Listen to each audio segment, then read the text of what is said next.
अस्सलाम वालेकुम की हाल है तुहाडा। उम्मीद करनी है सब ठीक ठाक होवोगे।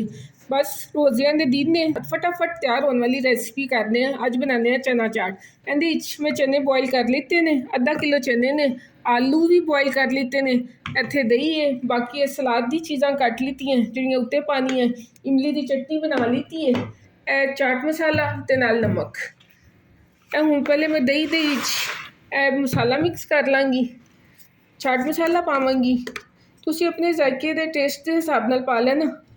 मैं तकरीबन 1.5 चम्मच लेता है चाट मसाला। उस तो बाद मैं अद्धा चम्मच नमक पावांगी।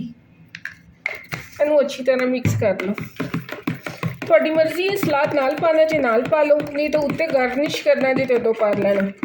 मैं सलाद जिहड़ा उत्ते कुछ अंदर पावांगी, कुछ इहदे नाल गार्निश करांगी। नाल इमली की चटनी बनाई हुई है, नाल मैं वो पावांगी। ए इमली की चटनी मैं पहले बना के रखी हुई सी ते मैं दही च पा रही हूँ। इन्हें अच्छी तरह मिक्स कर लांगी। ए देखो चने मेरे तैयार ने। इहदे च मैं पा दांगी आलू। ए गए आलू, इन्हों मिक्स कर लो।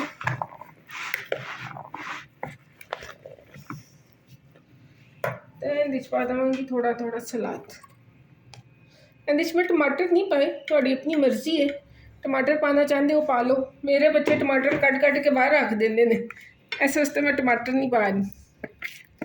ए सारा दही चला गया इहदे अंदर।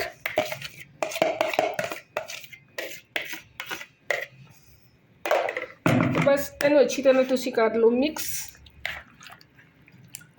अगर तुहानू लगे कि दही घट है तो थोड़ा जिना दही और पा लो। मैं थोड़ा जिना दही और पावांगी, मेरे क्वांटिटी के हिसाब नाल मैनूं दही घट लग रहा। मैनू दही थोड़ा लग रहा सी, इस वास्ते मैं दही और मंगवाया। इहदे थोड़ा जिना चाट मसाला पावांगी ते इनू करांगी मिक्स। बस इनू अच्छी तरह तुसी कर लो जी मिक्स। थोड़ा सलाद मैं पावांगी विच, अगे भी पाया सी ते दोबारा पावांगी ते थोड़ा जिना गार्निश वास्ते रख देवांगी। एलो जी, मैं पहला अपना पार्सल कढ़ रही हूँ। ये मेरा पार्सल निकल गया।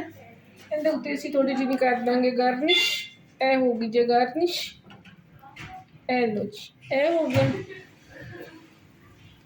ए नाल हो गई जी इमली की चटनी पै गई। तो बस इहदे नाल ही मैनूं इजाज़त है। वो तो अपनी दुआवां याद रखना। रब राखा।